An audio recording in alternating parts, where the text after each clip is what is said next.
Hello students. तो आज हम डिस्कस करेंगे ऑर्डर ऑफ मैग्नीट्यूड। ठीक है। लास्ट वीडियोस में हमने लेंथ को डिस्कस किया, लेंथ मेजरमेंट ऑफ लेंथ कितना और कैसे किस किस अमाउंट में हम मेजर करते हैं। माइक्रो मेजरमेंट्स लिया, मैक्रो मेजरमेंट्स लिया। ठीक है, यूनिट्स के बारे में डिस्कस किया। तो अब हम बात करते हैं ऑर्डर ऑफ मैग्नीट्यूड की। ठीक है, तो ऑर्डर ऑफ मैग्नीट्यूड का मतलब क्या होता है? It will never give exact value, it will give estimated. ठीक है, इससे क्या मिलती है? हमें एस्टिमेटेड वैल्यू मिलती है, एग्जैक्ट वैल्यू नहीं मिलती है। जैसे कि मैं कंपेयर कर रहा हूं, हमारे पास जो रेडियस ऑफ अर्थ होता है वो कितना 6400 किलोमीटर होता है। ठीक है, रेडियस कितना हो गया 6400 kilometre. Now convert it into metre, then what you will do 6400 into 1000, then it will convert it into metre. ठीक है, किलोमीटर से हमने मीटर में कन्वर्ट कर लिया। अब इसको रीड करने में प्रॉब्लम तो होगी ना, अगर हम किसी चीज से कंपेयर करें कि जो साइज है अर्थ का वो हम कैसे कंपेयर कर सकते हैं। सबसे पहले हमें उसका ऑर्डर ऑफ मैग्नीट्यूड पता होना जरूरी है ना। तो कैसे, कितना डेसिमल अभी यहाँ है, इस डेसिमल को मुझे कहां लेकर के आना है? यहां लेकर के आना है, क्योंकि जब भी हम स्टैंडर्ड नोटेशन लिखते हैं तो उसमें एक जो डिजिट होती है वो डेसिमल से पहले होनी चाहिए, एक डिजिट के बाद डेसिमल, फिर second, third, fourth digit into 10 की पावर में इसको हम कन्वर्ट कर देते हैं। ये क्या होता है हमारे पास? Standard notation. ठीक है, तो अब हमने क्या किया, डेसिमल को यहां से यहां लेकर गया, कितना हो जाएगा 6.4 into what rule we will apply here? We will apply the rule if decimal shifted towards right, towards left, then the powers will be in positive।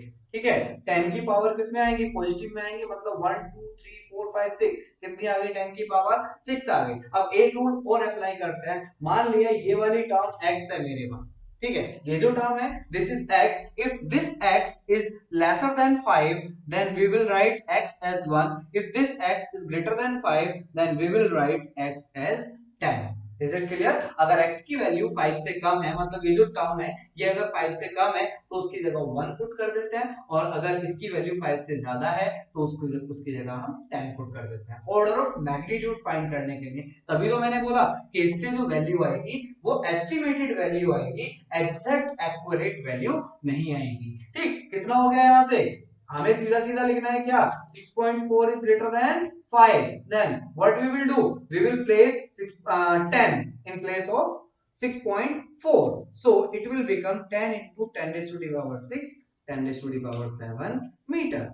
मतलब जो ऑर्डर ऑफ लेंथ हो गया, ऑर्डर ऑफ लेंथ हो गया किसका? Radius of earth का, वो हुआ 10 raised to the power 7 metre, और ऑर्डर ऑफ मैग्नीट्यूड कितना हुआ? 10 raised to the power 7 में से हम 7 इधर लिख देंगे तो ऑर्डर ऑफ मैग्नीट्यूड कितना हुआ? 7 हुआ। अब एक एग्जांपल इसी को लेकर के मैं और डिफाइन कर रहा हूं। मान लिया किसी भी एक पर्सन की हाइट कितनी है? 1.8 मीटर हाइट दी हुई है। इसमें ऑर्डर ऑफ मैग्नीट्यूड फाइंड करने के लिए मैंने क्या कर दिया? 1.8 into 10 raised to the power 0। Can I right this like? लिख सकता हूं, डेफिनेटली लिख सकता हूं, क्योंकि 10 raised to the power 0 का मतलब कितना हो जाएगा? 1 हो जाएगा ना। ठीक है, तो कंडीशन क्या आ गई? ये आ जाएगा यहां से 1.8 is lesser than 5, so we will place 1। ठीक है, 1.8 की जगह क्या रख देंगे? 1 रख देंगे। कितना आ जाएगा? then we will get 1 into 10 raised to the power 0 metre. मतलब जो इसका ऑर्डर ऑफ लेंथ आ जाएगा वो कितना आ गया? 10 raised to the power 0 metre आ जाएगा, और ऑर्डर ऑफ मैग्नीट्यूड कितना आ जाएगा? 0 आ जाएगा। एक छोटा सा एग्जांपल और, 0.003 कितना लिख सकता हूं मैं इसको? 3 4 लिख दिया। कितना लिख सकता हूं? 1 2 3, 3 प्लेस डेसिमल कितना राइट साइड गया? कितना था मेरे पास यहाँ? 0.0034 था। डेसिमल को मैं यहां से यहां लेकर के आ रहा हूं, कितना 1 2 3 प्लेस गया। मैंने लिखा 3.4 into 10 raise to the power minus कितना 1 2 3, कितना -3 आ जाएगा। 3.4 क्या? 3.4 इज लेसर देन 5, तो हम क्या लिख देंगे?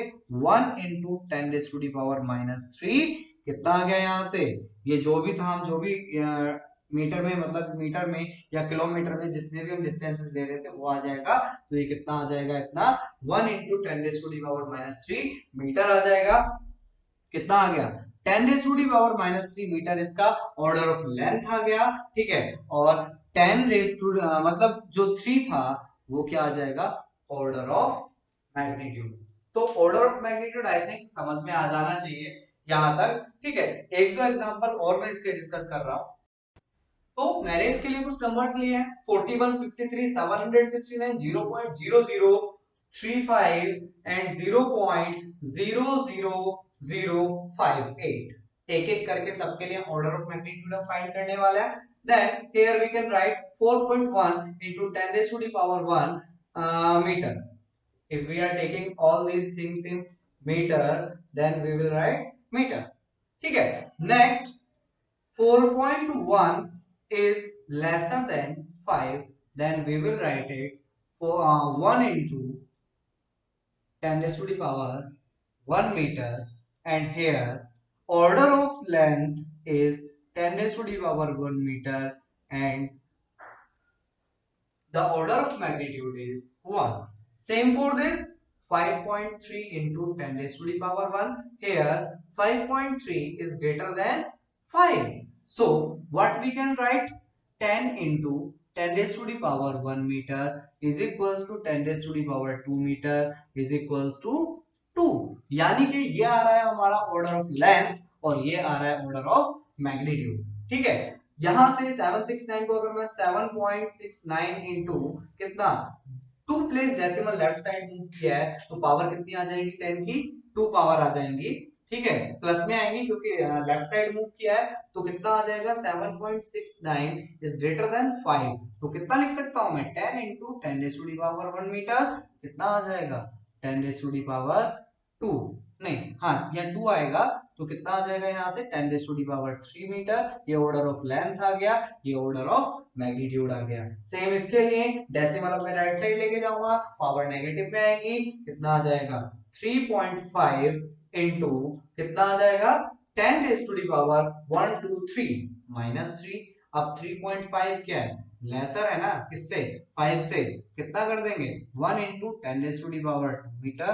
टू नहीं यहाँ कितना आएगा -3 आएगा -3 मीटर, यानी कि 10 raise to the power -3 metre order of length आ गया। ये कितना आ जाएगा -3, ये क्या आ जाएगा ऑर्डर ऑफ मैग्नीट्यूड।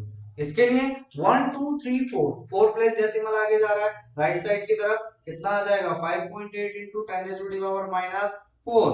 अब क्या है कि यहाँ पर 5.8 किससे बड़ा है 5 से बड़ा है, then what we can do 10 into 10 raise to the power -3 metre -4 metre आएगा यहाँ पर, that will be -4 meter. It will become 10 raised to the power -5 meter and order of magnitude will be -5।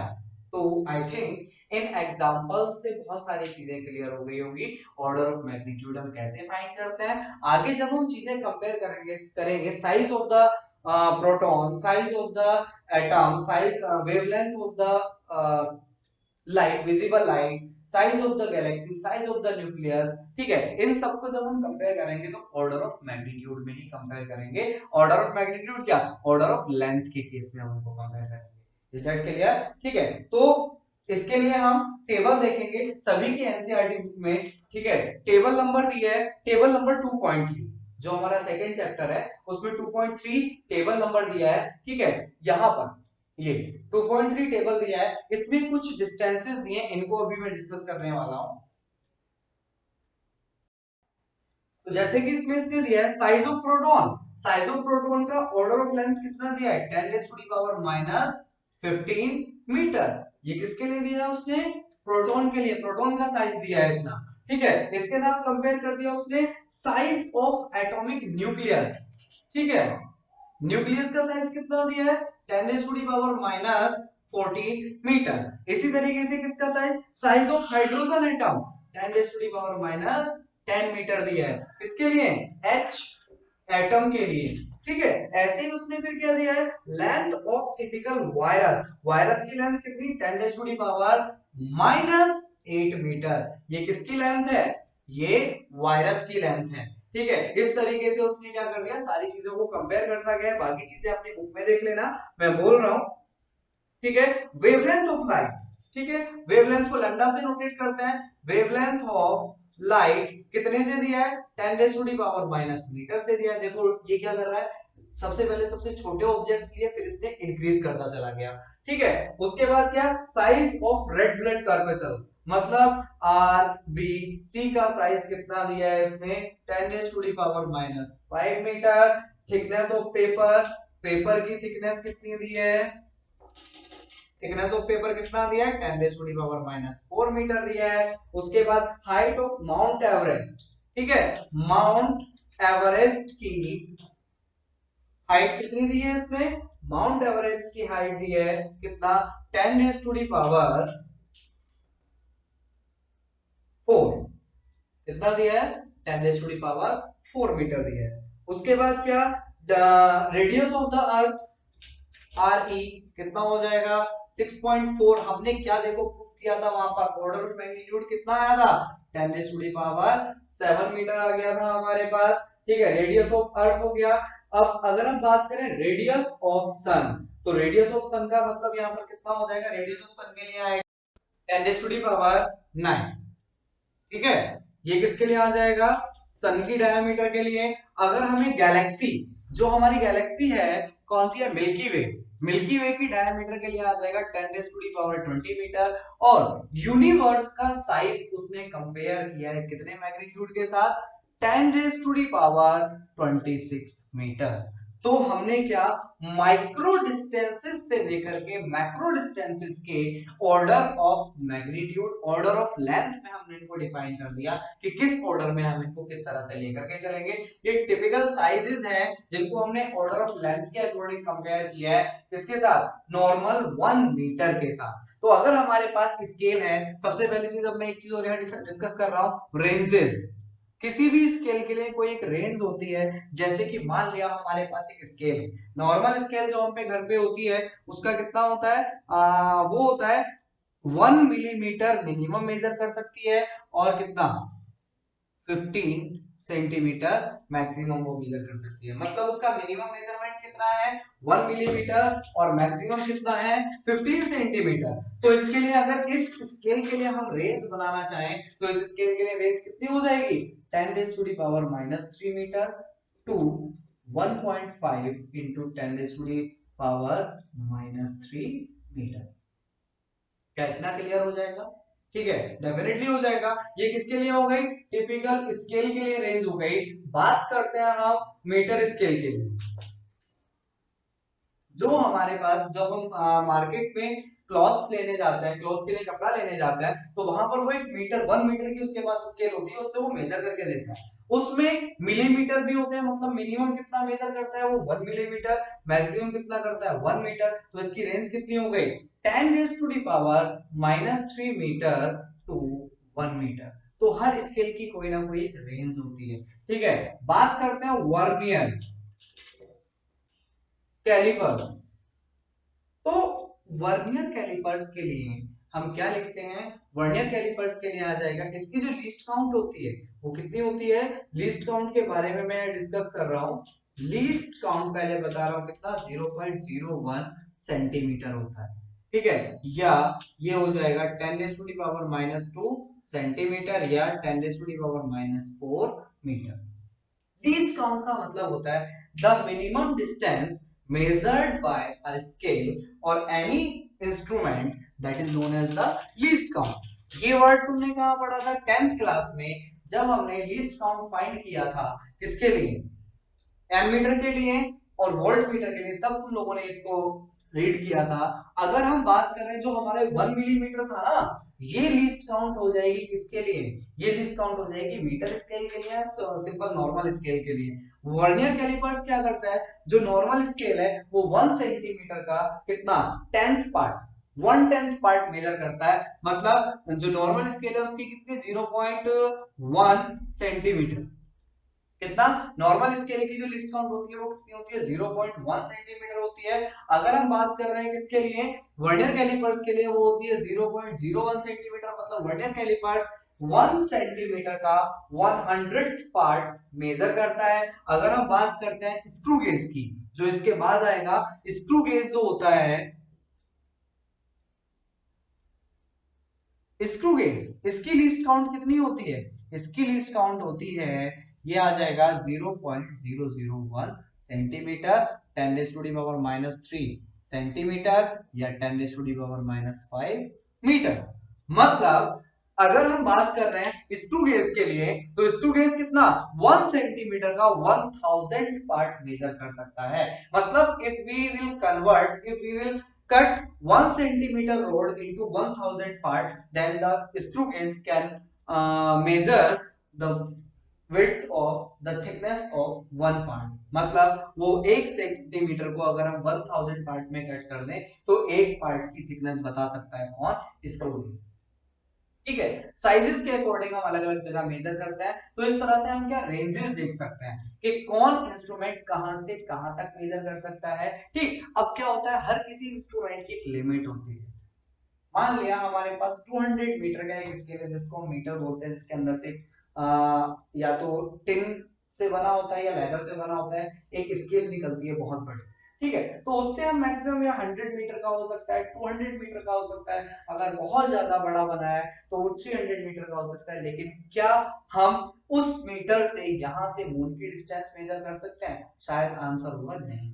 क्या हम यहां से सन की डिस्टेंस मेजर कर सकते हैं? क्या हम स्केल लेकर के बैठेंगे उसको मेजर करने के लिए? नहीं, उसके लिए हम इनडायरेक्ट मेथड यूज करते हैं। ठीक है, तो दो तरीके होते हैं। तो डायरेक्ट मेथड, अगर मैं इस मार्कर की डिस्टेंस को मेजर करूंगा, मार्कर की लेंथ को मेजर करूंगा, तो वो किससे आ जाएगा? डायरेक्ट स्केल रख के मैं मेजर कर सकता हूं कि कितने सेंटीमीटर इसकी लेंथ है, तो वो आ जाएगा डायरेक्ट मेथड। इनडायरेक्ट मेथड जिसमें हम कोई स्केल यूज नहीं कर रहे हैं, ठीक है, सिंपल हम ऑप्टिकल मेथड से फाइंड करेंगे, तो वो क्या हो जाएगा? हमारा इनडायरेक्ट मेथड हो जाएगा। इनडायरेक्ट मेथड एक ये भी होता है। दो मेथड्स यूज होंगे अभी यहाँ, एक तो पैरेलल मेथड होगा, एक रेडियो वेव होगा। रेडियो वेव कैसे? मान लिया यहाँ सेलेस्टियल ऑब्जेक्ट है, यहाँ अर्थ है, यहाँ से हमने कोई एक रेडियो सिग्नल भेजा, रेडियो सिग्नल जाता है, इससे टकरा करके वापस आ जाता है।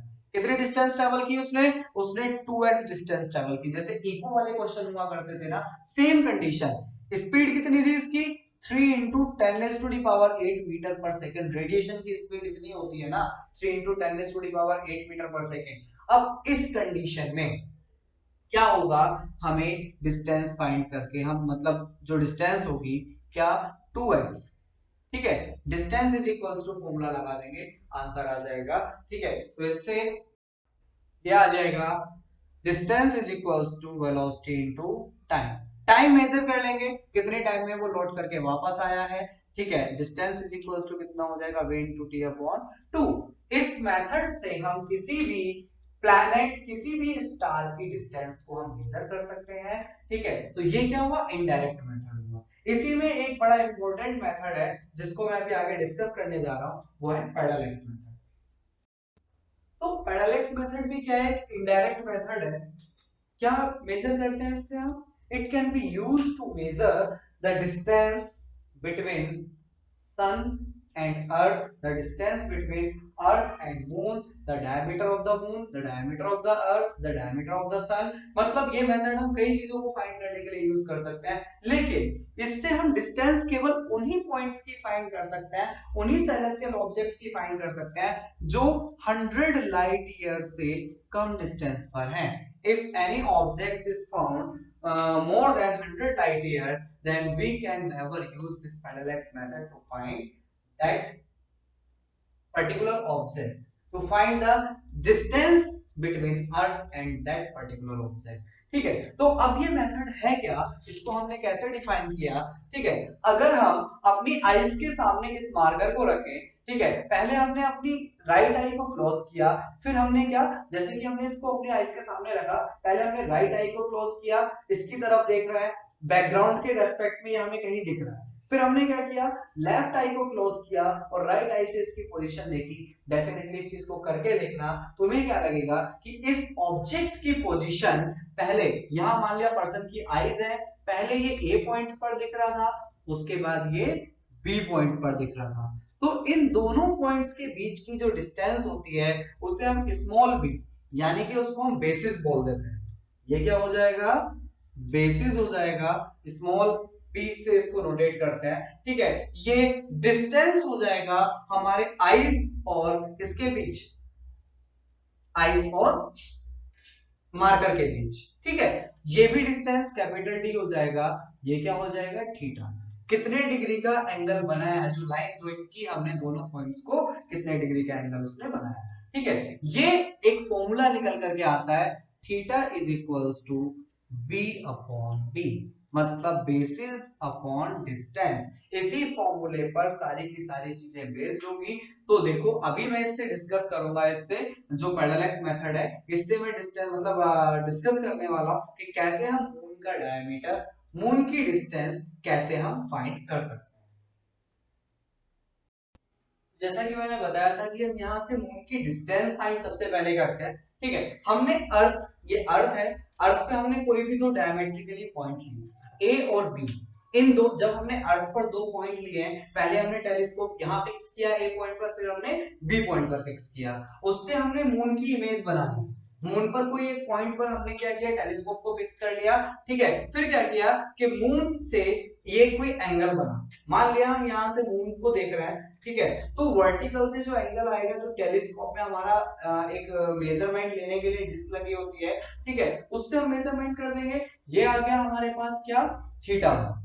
अगर ये थीटा वन आ गया तो क्या इस एंगल की हेल्प से मैं ये एंगल फाइंड कर सकता हूं, बड़े आराम से ये एंगल फाइंड होकर के आ जाएगा, 90 में से माइनस कर देंगे इसको। सेम कंडीशन यहाँ बी पॉइंट पर फिर से हमने टेलीस्कोप फिक्स किया, यहाँ से थीटा टू हमें मिल गया। ठीक है, ये जो है ये क्या है, थीटा टू है। फिर क्या हुआ, इसकी हेल्प से हम ये वाला एंगल फाइंड कर सकते हैं।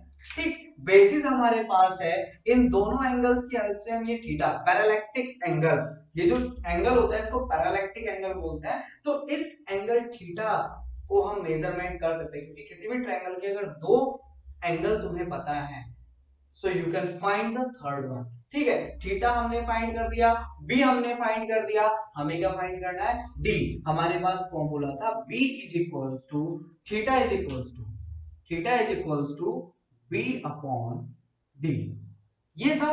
हमें क्या फाइंड करना है, हमें कैपिटल डी फाइंड करना है। Capital D means distance between moon and the earth. तो कैपिटल डी कितना हो जाएगा, यहां से ये आ जाएगा B upon theta, and theta will be in radian. जानते हो कैसे कन्वर्ट करना है, लास्ट वीडियो में मैंने बता रखा है। ठीक है, तो थीटा को रेडियन में लेना है हमेशा, और B upon theta value put कर देंगे, आंसर हमारे पास आ जाएगा। अब हम डिस्कस करेंगे नेक्स्ट एग्जांपल में कि कैसे हम मून का डायमीटर फाइंड करने वाले हैं। तो आई थिंक ये क्लियर हो गया होगा कि मून, यहां से मून की डिस्टेंस कैसे फाइंड करेंगे।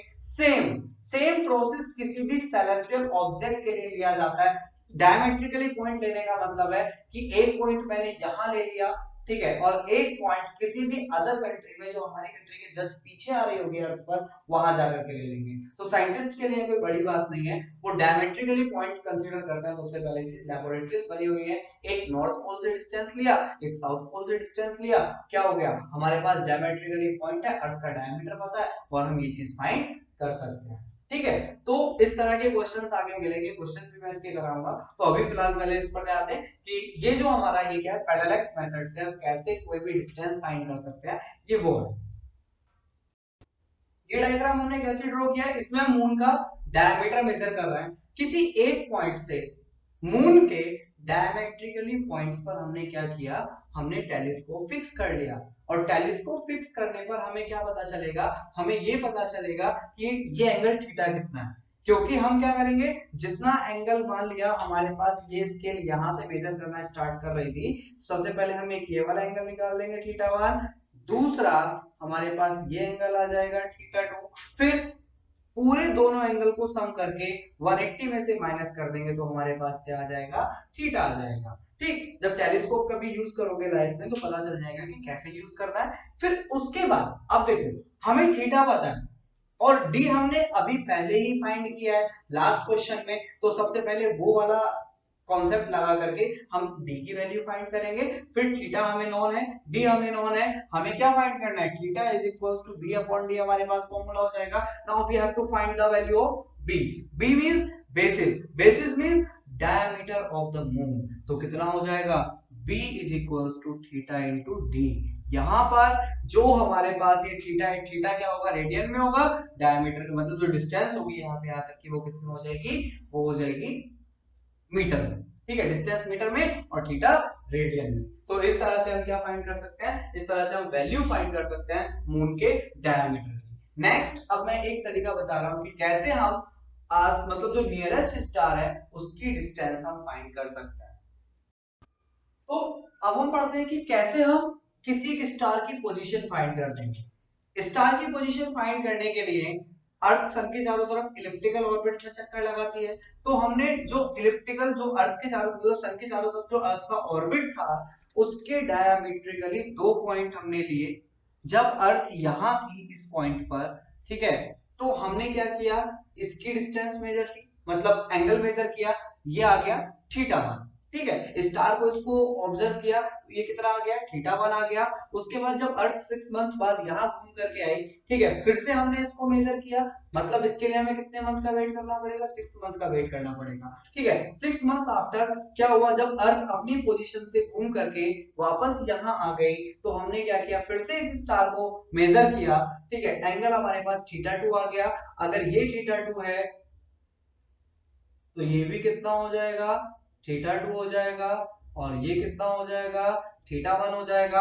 तो कंडीशन क्या होगी कि जो टोटल पैरालैक्टिक एंगल था, ठीक है, थीटा इज इक्वल टू कितना हो जाएगा, theta 1 plus theta 2। Is that clear?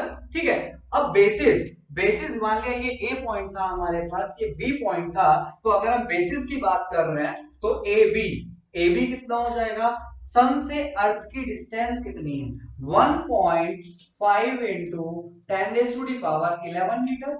ये सन से अर्थ की डिस्टेंस है। ठीक है, सन से अर्थ की डिस्टेंस का डबल कर देंगे, क्यों, यहां से यहां की डिस्टेंस और यहां से यहां की डिस्टेंस, तो कितना हो जाएगा, 2 इंटू 1.5 इंटू 10⁻11 मीटर, यानी कि कितना हो जाएगा, 3 इंटू 10⁻11 मीटर। ठीक, फॉर्मूला क्या लगाएंगे हम, थीटा इज इक्वल्स टू कितना हो जाएगा, बेसिस क्या है यहाँ पर, A B upon A N.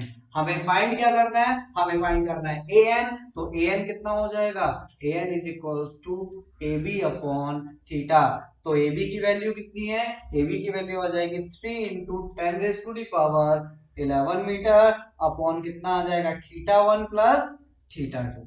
जो दोनों हमने एंगल मेजर किए थे 6 मंथ की ड्यूरेशन पे, तो उसकी वैल्यू कितनी आ जाएगी, थीटा 1 प्लस थीटा 2। ठीक है, तो इस तरीके से हम क्या फाइंड कर सकते हैं, we can find the nearby distance of the nearby star from the earth. लेकिन इस मेथड से हम केवल उन्हीं स्टार्स की डिस्टेंस फाइंड कर सकते हैं जिनकी पोजीशन में, जिनकी कॉन्फ़िगरेशन में 6 मंथ में चेंजेस क्या हो, नेग्लिजिबल हो। अगर 6 मंथ में चेंजेस ज्यादा हो रहा है किसी स्टार में या बहुत ज्यादा डिस्टेंस पर है, तो इस मेथड से हम उन्हें मेजर नहीं कर सकते हैं। नेक्स्ट आगे हम क्या, डिस्टेंसेस के बारे में हमने कर लिया। अभी हम मेजरमेंट ऑफ मास पढ़ेंगे कि कैसे हम फाइंड करते हैं। तो अभी मास को डिस्कस करने से पहले अभी मैं सिर्फ एक मेथड और डिस्कस कर रहा हूं, इनडायरेक्ट मेथड है ये भी, फॉर स्मॉल डिस्टेंसेस। हमें ऑयलिक एसिड के एक पार्टिकल का मास डिफाइन करना है, जो कि कितना, टिपिकल साइज अप्रोक्सीमेटली 10⁻⁻⁹ मीटर के अप्रोक्स होता है। तो इसका साइज हम डिफाइन करेंगे। तो सबसे पहली चीज हम क्या करेंगे, हमने 1 क्यूबिक सेंटीमीटर, 1 सीसी का मतलब है यहाँ पर 1 क्यूबिक सेंटीमीटर ऑयलिक एसिड लिया। ठीक है, उसको हमने क्या 20 मतलब अल्कोहल के साथ मिक्स करके 25 सीसी में कन्वर्ट कर दिया। मतलब इस 1 सीसी को कितना 25 क्यूबिक सेंटीमीटर बना दिया, किसके साथ ऐड करके, अल्कोहल के साथ ऐड करके। फिर इस सॉल्यूशन का जो हमारा ये 25 सीसी का सॉल्यूशन बना है, इसका हमने 1 सीसी यानी कि 1 क्यूबिक सेंटीमीटर 1 ml भी बोल सकते हो। 1 ml will be equals to the 1 cubic no, water के केस में 1 ml is equals to 1 cubic centimetre होगा। ठीक है, तो वो भी आगे डिस्कस करेंगे कि क्या होता है एक्चुअल में, क्या होता है कि 9th क्लास में तुमने पढ़ा होगा वॉल्यूम। ठीक है, जो अलग अलग टाइप के लिक्विड्स होते हैं उनकी डेंसिटी अलग अलग होती है और उनका वॉल्यूम उन्हीं के बेस पर डिपेंड करता है। वाटर के केस में 1 cubic centimetre is equal to 1 ml होता है, लेकिन यहाँ नहीं होगा। तो हमने क्या लिया 1 क्यूबिक सेंटीमीटर। मान लिया हमारे पास एक बीकर था जिसका वॉल्यूम कितना था, 1 क्यूबिक सेंटीमीटर था, उसमें हमने ऑयलिक एसिड लिया। ठीक है, 1 क्यूबिक सेंटीमीटर और उसको 25 क्यूबिक सेंटीमीटर बना दिया। ठीक है, फिर हमने क्या लिया 1 क्यूबिक सेंटीमीटर लिया इस ऊपर वाले सॉल्यूशन का, और किसमें उसको वापस से कितना 20 सीसी सॉल्यूशन बना दिया। तो क्या कोई कंसंट्रेशन बता सकता है? कंसंट्रेशन हो गई अप्रोक्सीमेटली 1/500, मतलब लगभग जो कंसंट्रेशन होगी सॉल्यूशन की वो कितनी हो जाएगी 1/500 हो जाएगा। ठीक, अब कंडीशन क्या है कि हमने इस सॉल्यूशन की एन ड्रॉप्स वाटर सरफेस पर गिराए। ठीक है, एन ड्रॉप्स वाटर सरफेस पर गिराए, एक ड्रॉप का वॉल्यूम कितना था V था, तो टोटल वॉल्यूम कितना हो गया, total volume is equals to हो गया NV। अब ऑयलिक एसिड अल्कोहल के साथ मिला हुआ है तो वो वाटर के ऊपर बहुत पतली सी लेयर बना देगा। ठीक है, तो अब हमें क्या फाइंड करना है, अब हमें फाइंड करना है वॉल्यूम ऑफ ऑयलिक एसिड। ठीक है, क्या volume of oleic acid in this solution. ठीक है, वाटर की सरफेस पर डालने से पहले हम क्या करेंगे, ऑयलिक एसिड का सॉल्यूशन में कितना वॉल्यूम है वो फाइंड करेंगे, कितना हो जाएगा NV/500। मतलब जब उसकी जो कंसंट्रेशन 1/500 थी तो जो टोटल वॉल्यूम था उसमें क्या उसको 500 से डिवाइड कर देंगे तो हमारे पास जो हमारा 20 सीसी, मतलब पहले 25 सीसी फिर उसके बाद 20 सीसी सॉल्यूशन हमने बनाया था, जो ऑयलिक एसिड उसके अंदर होगा वो कितना होगा, टोटल वॉल्यूम को हमने कितने से 500 से डिवाइड कर दिया, इतना आ जाएगा। अब हम ये मान लेते हैं कि जो वाटर के ऊपर जब हमने ऑयलिक एसिड को डाला था तो उसकी जो एक लेयर बनी है उसमें हम ये मान लेते हैं कि उसमें एक लेयर के अंदर वो एटॉमिक लेवल पर टूट गई है। मतलब उसमें एक लेयर में एक, मतलब एक टाइम पे एक ही एटम होगा, एटम्स पास पास में लगे हुए हैं, मतलब उसमें डबल लेयर नहीं है। जैसे कि वाटर की लेयर थी उसमें बहुत सारे एटम्स थे ऊपर नीचे, उसमें क्या था केवल एक ही सिंगल एटम की लेयर वो बन गई थी। तो सबसे पहली चीज वॉल्यूम क्या होगा लेयर का, volume of layer area into thickness, हमेशा एरिया के साथ थिकनेस की मल्टीप्लाई कर देते हैं तो क्या आ जाता है, वॉल्यूम आ जाता है। ठीक, तो अब हम इसको किसके इक्वल रख देंगे, A into T is equals to NV upon 500, T is equals to NV upon 500 into A। ये सारी कैलकुलेशंस करने के बाद हमें थिकनेस मिल जाएगी, थिकनेस मिल जाएगी तो इसका मतलब क्या होगा, हमें मिल जाएगा साइज, जो एस्टिमेटेड साइज है किसका, ऑयलिक एसिड के एक मॉलिक्यूल का, वो हमें यहाँ पर मिल जाएगा। ठीक है, इस तरीके से हम फाइंड करते हैं। अब तक हमने क्या किया था, अब तक हम केवल लेंथ को कंपेयर कर रहे थे, अभी हम क्या मास को और टाइम को कंपेयर करने वाले हैं।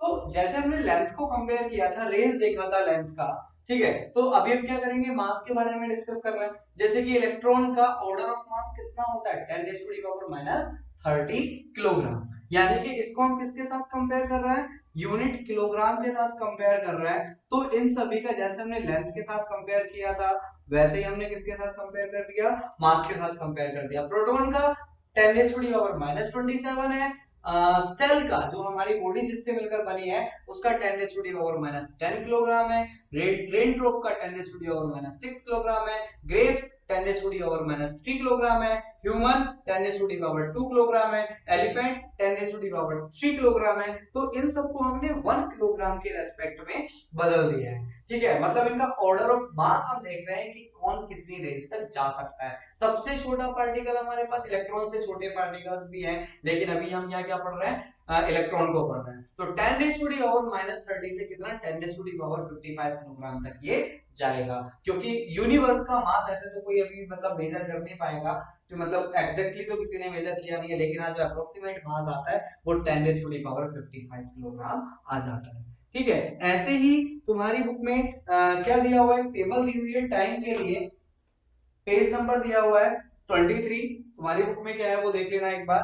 ठीक है, इसमें life span of most unstable particle कितना दिया है 10⁻⁻24 दिया है। ठीक है, जैसे कि इसके बाद अगर थर्ड पर आना है तो पीरियड ऑफ एक्स रेज, इस तरीके से इसने क्या किया है, सारे के सारे टाइम्स के ऑर्डर ऑफ टाइम को सेकंड में, ऑर्डर ऑफ टाइम को सेकंड में इसने यहाँ पर डिफाइन किया हुआ है, इसको एक बार देख लेना समझ में आ जाएगा। ठीक है, मेजरमेंट ऑफ टाइम अलग अलग कॉन्टेक्स्ट में अलग अलग करते हैं। जैसे कि इलेक्ट्रिक लाइट के लिए जो हमारे घर में अल्टरनेटिंग करंट आता है वो 50 हर्ट्ज का आता है।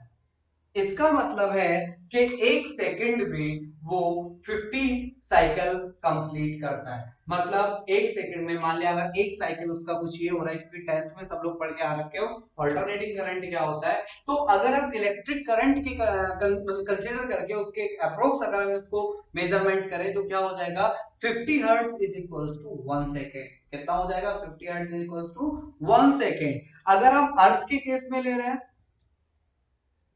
अर्थ के केस में वन रिवोल्यूशन, अर्थ का जो वन रिवोल्यूशन होता है वो 1 ईयर होता है, और अर्थ का one rotation is equals to 1 day होता है। तो इस तरीके से अपनी एनसीईआरटी बुक में देख लेना, ठीक है। मेजरमेंट ऑफ मास भी दिया है उसमें, मेजरमेंट ऑफ टाइम भी दिया है, ठीक है। तो अब इससे नेक्स्ट वीडियो में हम डिस्कस करने वाले हैं एक्यूरेसी, प्रेसिजन एंड एरर्स, ठीक है। तो उसके लिए नेक्स्ट वीडियो का वेट करना है, नेक्स्ट रन का वेट करना है। तो अभी फिलहाल इतना कर लेना। इसमें से वैसे बहुत सारी चीजें मतलब पूछा नहीं जाता है एग्जाम में कभी, लेकिन हाँ ये बेसिक चीजें हैं, ये हमें पता होनी चाहिए। क्वेश्चन जो ऑयलिंग एसिड वाला मेथड मैंने बताया था उससे नहीं आता है एग्जाम में। एग्जाम में जो क्वेश्चन आता है वो पैरेलल मेथड का एक क्वेश्चन, यहां तक अभी तक जो इंपॉर्टेंट था वो क्या था, हमारा पैरेलल मेथड था। तो इतना देख लेना, इसको कर लेना। थैंक्स।